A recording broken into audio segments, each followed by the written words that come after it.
নবীদের বৈশিষ্ট্য 10টি, শিষ্টাচার 10টি। এক, দাড়ি ছেড়ে দিতে হবে, চাঁচা যাবে না, ছোট করাও যাবে না। চেঁচে ফেললে চোখের পাওয়ার কমে যাবে, স্ত্রী মিলন ক্ষমতা কমে যাবে, আর মহিলার সাদৃশ্য হবে, তখন ওর উপরে গজব নাজেল হবে। চেঁচে ফেললে তার উপরে কি হবে? ও গজব নাজেল হবে। কেন? ও এখন মহিলা হতে চায়। দাড়ি নেই কার? মহিলাদের। আপনি তো পুরুষ মানুষ। 2, কাসুসারে মোচ কেটে ফেলতে হবে, মোচ চেঁচে ফেলা যাবে না, পুরুষের পরিচয়। 3, কাসুল আজফার, নখ কেটে ফেলতে হবে, নবীদের বৈশিষ্ট্য। নখ কেটে ফেলতে হবে, নবীদের বৈশিষ্ট্য। আপনার স্ত্রী, আপনার মেয়ে নখ কাটতে বাধ্য।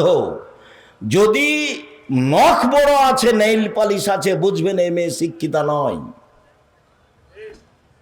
দলিল আপনার কাছে আছে, আমার কাছ পর্যন্ত পৌঁছিতে হবে না।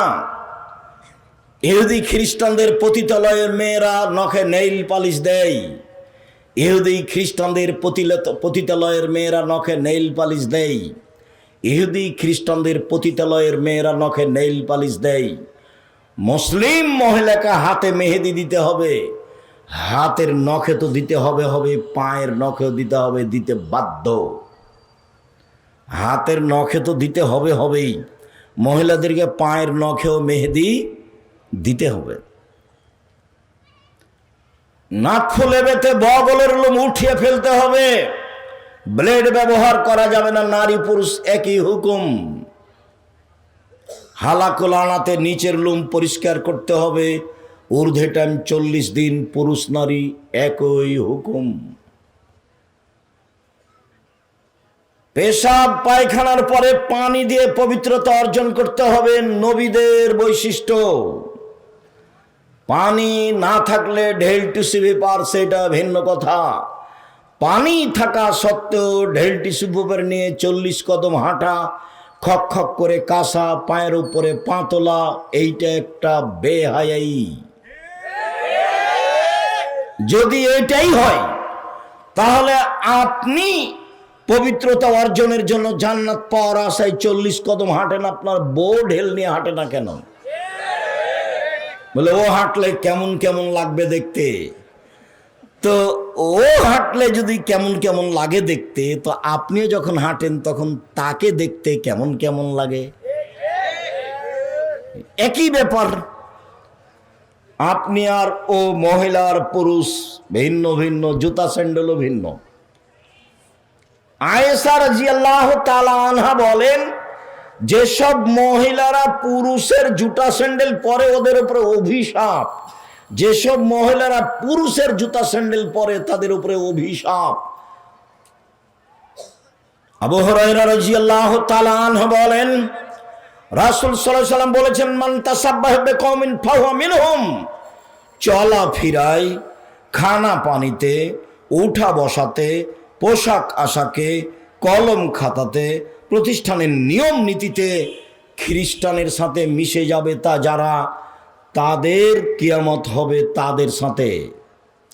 শুনুন, একদা রাসূল সাল্লাল্লাহু আলাইহি ওয়াসাল্লাম আফসোস করে বলেন, পৃথিবীর মানুষ শুনে রেখো, আমি আমার উম্মতের উপরে আশঙ্কা করে যাচ্ছি, আমার উম্মত ইহুদি খ্রিস্টানের সাথে মিশে যাবে।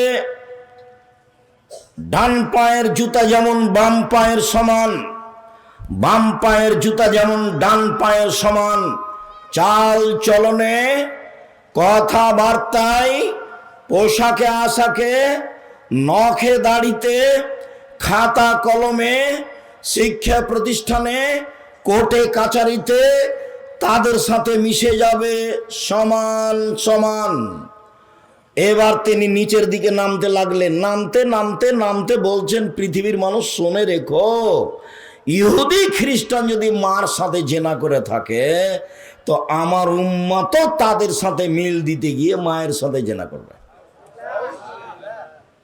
আপনি দেখতে পান না, কোনোদিন বিমানবন্দরে গেছেন কিনা, বাংলাদেশে এসে পোশাক পরিবর্তন করে, কিন্তু যখন লন্ডন আমেরিকা থেকে বহির্বিশ্ব থেকে আসে মেয়েটা, তখন অন্তত বিমানবন্দরে সেই পোশাক পরেই থাকে, বাড়ি পর্যন্ত যাওয়ার চেষ্টা করে।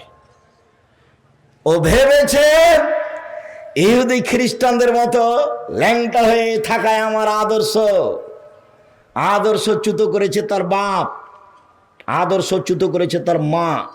জন্ম দিতেই বাপ হওয়া যায় না, প্রসাব করাতে পারলেই মা হওয়া যায় না, আদর্শের নাম বাপ। শুনুন, বলে তুরাজ্জালা হন না, আমার স্ত্রী যেন আমার মেয়েদেরকে পরিপাটি করে সাজগোজ করে রাখতে পারে, সেই জন্য বেশি বয়সের মেয়ে বিবাহ করেছি। 4, বলে তাকুমা আলাইহিন্না, আমার স্ত্রী যেন আমার মেয়েদেরকে পাহারা দিতে পারে, এই জন্য বেশি বয়সের মেয়ে বিবাহ করেছি। এই ছেলে, 1 নম্বর বিদ্যা, 2 নম্বর কি বলো? শিষ্টাচার, আদর্শ। দেখো, আদর্শচ্যুত হয়ে পয়সা ইনকাম করে সফলতা অর্জন করিও না, কোনো লাভ নেই।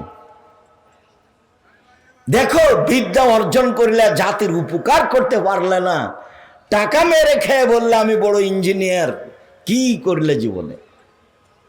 তোমার বাপের টাকাও লস। চাঁপাইনবাবগঞ্জের ভাষাতে আমও গেল, ছালাও গেল, কাঁদতে কাঁদতে 2 চোখও গেল। তোমার বাপ মায়ের অবস্থায় তোমার বাপ মা ভুল বুঝেছে, এই বুঝ আমি গ্রহণ করিনি। সম্মানিত দিনী ভাই বোন, এবার আপনাকে ধারাবাহিকতায় দেখাই পৃথিবীর শ্রেষ্ঠ মহিলা, সবচেয়ে দামি মহিলা খাদিজা রাদিয়াল্লাহু তাআলা আনহা। আবু হুরায়রা রাদিয়াল্লাহু তাআলা আনহু বলেন, জিবরাইল আমার কাছে আল্লাহর নবীর কাছে আসলেন। আল্লাহর নবীর কাছে এসে জিবরাইল বলছেন, আল্লাহর নবী, এই যে খাদিজা আসছে, তার হাতে একটা বাটি আছে, ফিহে তামুন দাম, তাতে আছে খাদ্য, তাতে আছে তরকারি। এই যে খাদিজা আসছে, তার হাতে একটা বাটি আছে, তাতে আছে খাদ্য, তাতে আছে তরকারি।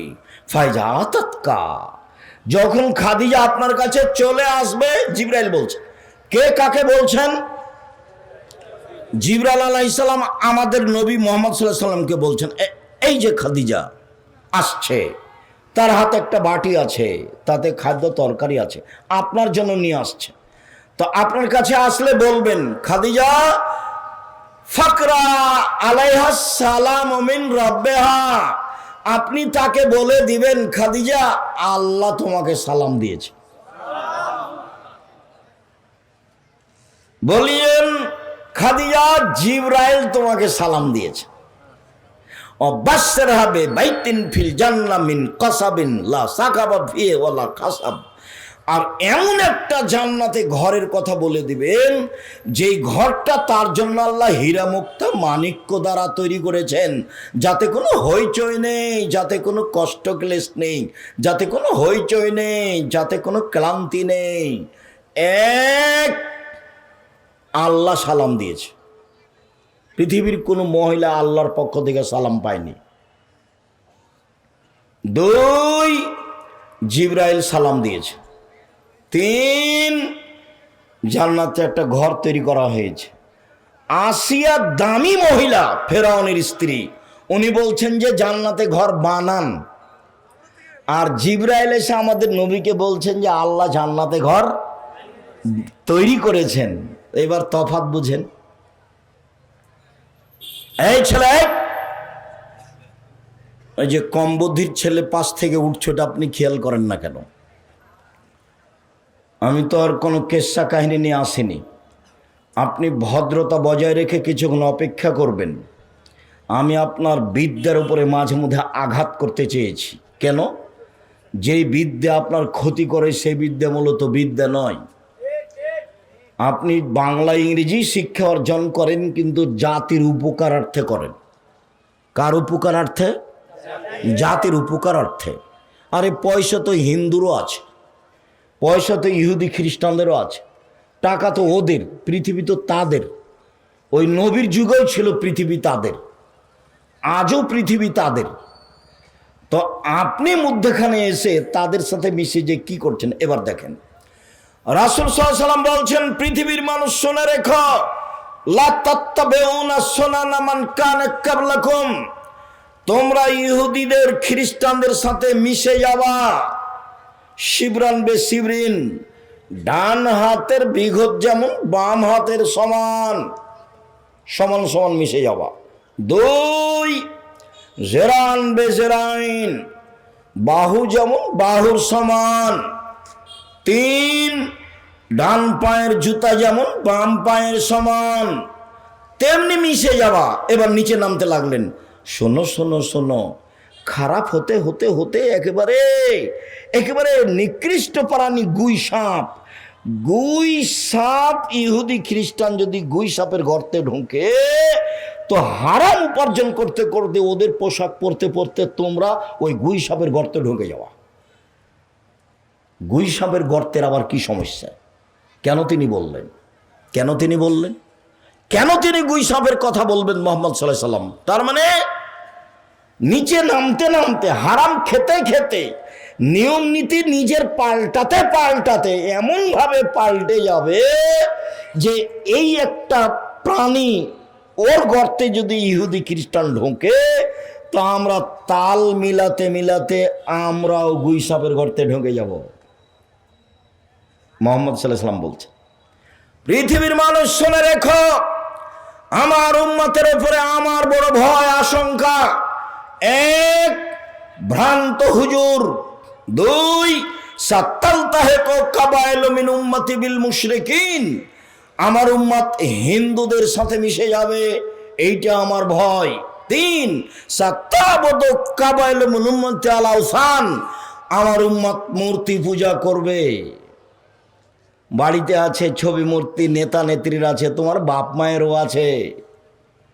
আমাকে বলছে আব্দুর রাজ্জাক সাহেব, আমার মাকে খুব ভালোবাসি, সেই জন্য এইভাবে আমার মায়ের ছবিটা বেঁধে সুন্দর করে রেখেছি। আমি বলছি, ছি, আপনি কুসন্তান, আপনি খারাপ সন্তান। ওর মাকেও সম্মান করছে কিভাবে? মাকে ছবি ঝুলে রেখেছে পিছনে দিয়ে, মাকে সম্মান দেখাচ্ছে। তা আল্লাহ রাসূল, আল্লাহ তাআলা বলছেন মাঝে মধ্যে যে ওরা হচ্ছে ওই গাধার মতো, যেই গাধা কোরআন মাজিদ পিঠে করে নিয়ে যায়। আচ্ছা, গাধা যে কোরআন মাজিদ পিঠে করে নিয়ে যায়, তো গাধা কি জানে যে কোরআন মাজিদে কি আছে? তা আল্লাহ তাআলা বলছেন যে ওই কাফের লোকগুলো গাধার মতো। তা আমার মাকে আমি এভাবে সাজগোজ করে রাখলাম, তা আমার মায়ের কি উপকার হলো? তাহলে আমি তো শিক্ষিত মানুষ নই, আমি তো তাহলে গাধার মতোই হলাম।